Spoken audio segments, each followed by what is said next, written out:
Hi friend, দেখতে থাকো। আজকে সকাল সকাল আমি একটা চটজলদি একটা ডালের রেসিপি দেখাচ্ছি।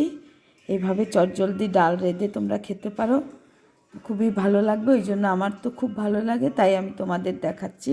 দেখো, আমি এই প্রেশার কুকারের মধ্যে রসুন কুচি, পেঁয়াজ কুচি, আদা কুচি, হলুদ, নুন, কাঁচা লঙ্কা, টমেটো কুচি সব একসঙ্গে দিয়ে তার মধ্যে কাঁচা সর্ষের তেল দিয়েছি। দিয়ে এবারে আমি এর মধ্যে মুসুরির ডালটাকে দিয়ে দেব।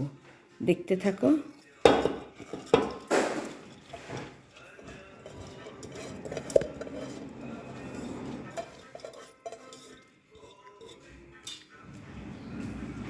মুসুরির ডালটাকে আমি দিয়ে দিয়েছি। এবার এটাকে ভালো করে আমি নেড়ে একটু গরম জল দিয়ে প্রেসারে সিটি দিয়ে নেব।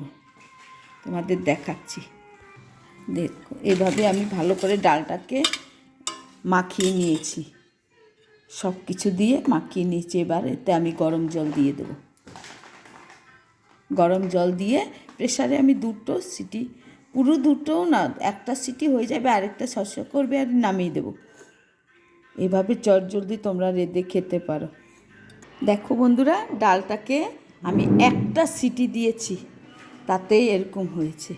এইভাবে চটজলদি ডাল তোমরা করে খেতে পারো, দেখবে খুব ভালো লাগবে। রেসিপিটা বলে দিয়েছি, ঠিক সেভাবে করবে, সর্ষের তেল দিয়ে করবে, দেখবে খুব ভালো লাগবে। চটজলদি এটা হবে, কোনো রকম ভাজা ভুজি, কোনো রকম ঝামেলা নেই।